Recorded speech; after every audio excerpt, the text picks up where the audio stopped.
Gujarat university ખાતે ખાણીપીણીની લારી બંધ કરાવવાના મામલે યુનિવર્સિટી અને ખાણીપીણી લારીવાળા આમને સામને આવી ગયા છે।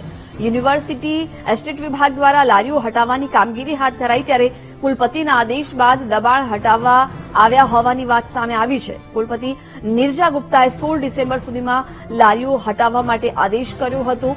નોટિસ આપ્યા વગર હટાવવા આવ્યા હોવાથી એનો વિવાદ વધી રહ્યો છે। અગાઉ યુનિવર્સિટીના વાઇસ ચાન્સેલરે લારીઓ હટાવવા માટે સૂચના આપી હતી।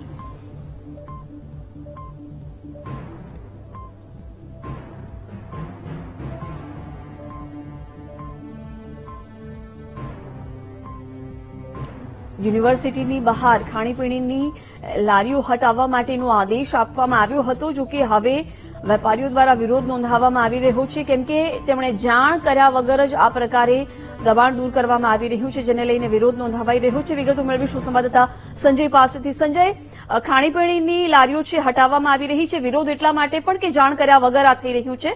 હાલમાં શું છે વિગતો?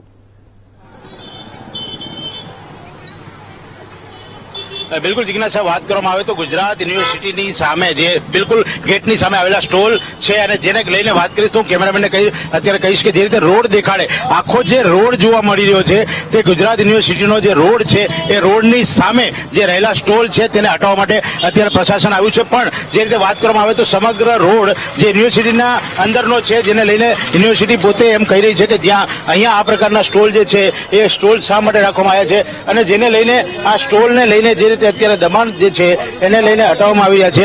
પણ જે રીતે વાત કરવામાં આવે તો આ સ્ટોલને અત્યારે જે રીતે હટાવવા માટે સિક્યુરિટી આવી રહી છે, જેને લઈને પોલીસ પ્રશાસન પણ અહીં હાજર છે અને જે રીતે સ્ટોલના જે માલિકો છે તે લોકો અત્યારે વિરોધ કર્યા છે અને કહી રહ્યા છે કે શા માટે અમારા સ્ટોલને હટાવવામાં આવે છે। આટલા વર્ષોથી અમે લોકો અહીંયા ધંધો કરીએ છીએ, પણ અમને અચાનક આ રીતે હટાવવાનું કારણ શું છે? પણ જે રીતે વાત કરવામાં આવે તો જે યુનિવર્સિટી પ્રશાસન છે તેની સાથે હજી વાત કરવામાં આવી નથી। અમે લોકો જે રીતે એનો સંપર્ક થાય એ રીતે અમને ખબર પડશે કે કઈ રીતે આ પ્રકારનું જે આયોજન થયું છે અથવા જે રીતે આજે દબાણ હટાવવા માટે જે રીતે લોકો આવ્યા છે એ શા માટે આવ્યા છે। પણ જે રીતે આ વાત કરી શકાય તો યુનિવર્સિટીનો પોતાનો રોડ છે, જેને લઈને અહીંયા ઘણા વર્ષો પહેલા એક બોર્ડ પણ મૂકવામાં આવ્યું હતું કે આ રોડ રાહદારી રસ્તો નથી, તો એને કહી શકાય કે યુનિવર્સિટીની અંદર આવતો આ રોડ છે અને જેને લઈને એની સામે જે રાખેલા સ્ટોલ હતા તેને હટાવવાનો આજે જે રીતે આજે હટાવવામાં આવી રહ્યા છે।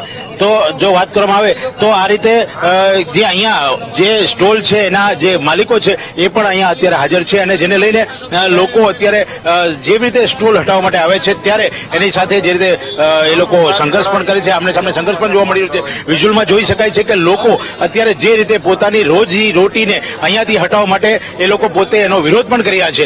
તો જે રીતે વાત કરવામાં આવે તો લોકો અહીંયા જે રીતે છે સ્ટોલ ધારકો એ પોતે અત્યારે વિરોધ કરી રહ્યા છે કે શા માટે અમારે અત્યારે અહીંથી અમારો સ્ટોલ હટાવો, અમને કોઈ પણ જાતનું લખાણ જોઈએ। પણ એકચ્યુઅલી એમની પાસેથી જે વેરો વસૂલ કરવામાં આવે છે એ મ્યુનિસિપલ તંત્રએ પણ એનો જવાબ આપવો જોઈએ, કારણ કે જે યુનિવર્સિટી જે તંત્ર છે એ કઈ રીતે એને જવાબ આપે, કારણ કે યુનિવર્સિટી એમને સ્ટોલ આપ્યા નથી। તો સવાલ અહીંયા પેચીદો એ બન્યો છે કે એમને યુનિવર્સિટીએ મંજૂરી નથી આપી તો એએમસીએ મંજૂરી કઈ રીતે આપી? તો આ પ્રકારના આ વિરોધ અને આ ગૂંચની અંદરથી આખરે જવાબ કોણ આપશે એ પણ જોવાનું રહ્યું। સાથે સાથે જે રીતે વાત કરવામાં આવે તો અત્યારે આ મામલો પેચીદો બન્યો છે, જેને લઈને જે સવાલ છે જે સ્ટોલ ધારકોના તેનો જવાબ અંતે કોણ આપશે એ જોવાનું રહ્યું। જી જિજ્ઞાસા। બિલકુલ સંજય, ખાસ કરીને હાલમાં કેવો માહોલ છે? સ્ટોલ ધારકો, ખાણીપીણીના વેપારીઓ છે, એમનું શું કહેવું છે? આગળ કેવા પ્રકારની એ કાર્યવાહી કરશે?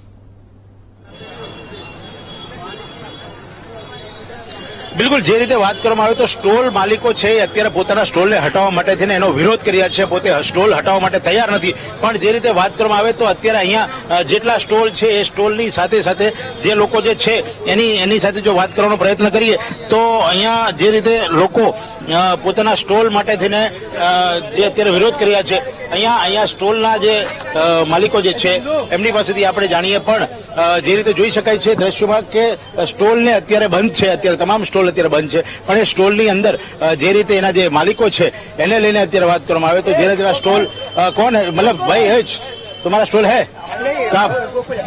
અચ્છા તો અહીંયા જે જેના સ્ટોલ છે એ લોકોની સાથે વાત કરવામાં આવે તો એ લોકો અત્યારે પોતે એનો વિરોધ કર્યા છે। આજના દિવસમાં અત્યારે એમના સ્ટોલ પણ બંધ રાખવામાં આવ્યો છે અને એમનો પોતાનો વિરોધ એ છે કે અમે અમારો સ્ટોલને અત્યારે હટાવીએ તો શા માટે હટાવીએ। પણ એમને જે રીતે એમની પાસેથી જવાબ ના હોય તો જે રીતે સ્ટોલના લોકોને આપણે જોઈ શકાય છે કે એ લોકો અત્યારે સ્ટોલ બંધ રાખ્યો છે। પણ તમે કયો સ્ટોલ છે તમારો? શું વેચો છો તમે? ચા વેચીશ। તો અત્યારે બંધ કેમ છે આજે? આ યુનિવર્સિટી વાળા પરેશાન કરે છે એટલે બનશે. એટલે પણ શું પરેશાનીમાં શું કરે છે લારી હટાવી દો એમ કે છે. તમારું લોકોનું શું કહેવું છે? અમારે રોજી રોટી આપો અહીંયા, બીજું કઈ નહીં, બીજું આગળ કઈ જોઈતું નહીં અમારે. અચ્છા, તો કહેવાનું તમારે શેનો સ્ટોલ છે? અમારે ચાનું સ્ટોલ છે. અમારે તો ઘર મકાનનું ભાડું, અમારા છોકરા ભણવાનું બધું અહીંથી જ ચાલે છે સાહેબ. તમને અહીંયા સ્ટોલ રાખવાનું કહ્યું કોને? કોર્પોરેશન. તમે એના કોર્પોરેશન તમે શું આપો છો? હે, કોર્પોરેશન અમને આઈ કાર્ડ પેલા મોડર્ન રોડ પર, મેન રોડ પર હતા.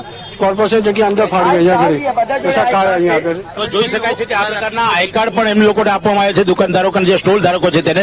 પણ જેને લઈને અત્યારે સ્ટોલ ધારકોનું એવું કહેવું છે કે અમને અહીંથી હટાવવાનો પ્રયત્ન કરે. તો તમને કોને કહ્યું અત્યારે? આ યુનિવર્સિટી છે. યુનિવર્સિટી તમારે કેટલા સ્ટોલ છે કુલ ટોટલ? અહીંયા ટોટલ સાહેબ 40-50 સ્ટોલ હશે સાહેબ. બધાના ઘર એની પર ચાલે છે સાહેબ. તો હવે તમારું શું નક્કી કર્યું તમે લોકો? સાહેબ અમારે તો રોજી રોટી જોઈએ સાહેબ. યા તો અમને નોકરી આપે સરકારી, તો અમે બંધ કરી દઈએ. પણ આ પ્રાઇવેટ યુનિવર્સિટીનો રોડ છે. હા, અને કોર્પોરેશન જગ્યા ફાડી છે સાહેબ. જે એ ટાઈમે એ લોકોને આપણું કેવું છે, અમને 2011 માં છે ને મોડર્ન રોડ બન્યો, બાર મોડર્ન રોડ બન્યો, અને આ બીઆરટીસ જયારે ઉદઘાટન થયું ને એ પછી અમને અંદર ઘુસાડી દીધા કે અહીંયા મોડર્ન રોડ છે એટલે. અને તો અમને લાયસન્સ આલ્યા પછી બી અત્યારે 13 વર્ષ પછી હવે અમને કાઢવામાં આવે તો અમે જઈશું ક્યાં? હા, એક લારી પર 3 માણસ કામ કરે છે. હવે તમે સમજી લો કે 3 માણસના ફેમિલી ઘર કઈ રીતે ચાલે?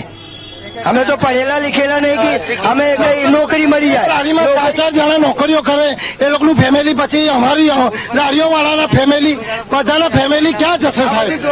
તમારે કોઈ વૈકલ્પિક જગ્યાનું તમે કોઈ કહ્યું છે? વાત કરી શું છે પણ હજુ કઈ એનો જવાબ નહીં આવ્યો, એનો નિર્ણય નહીં આવ્યો. તમે કેવી રજૂઆત કર્યું છે? શું કર્યું છે તમે લોકોએ? એ જોયું આઈ કાર્ડ, પણ તમારી પાસે આ શું છે? આ શું છે? કાગળો શેના છે? તો જોઈ શકાય છે જે રીતે કે આ લોકોની પાસે અહીંયા સ્ટોલ રાખવા માટેના આઈ કાર્ડ પણ એમસી દ્વારા આપવામાં આવ્યો છે, અને જેને લઈને આ લોકો આના આધારે તેઓ પોતાના સ્ટોલ રાખી રહ્યા છે. અને એની સાથે જો વાત કરવામાં આવે તો એ લોકો પાસે અત્યારે વૈકલ્પિક કોઈ જગ્યાનું જે વૈકલ્પિક અહીંયા અત્યારે જેમની પાસે સમાધાન ન હોય, એ લોકોની એક જ માંગ છે કે અમને વૈકલ્પિક જે સમાધાન છે, અમને કોઈ વૈકલ્પિક વ્યવસ્થા કરી આપવામાં આવે. જી, બિલકુલ સંજય, આભાર જાણકારી આપવા બદલ.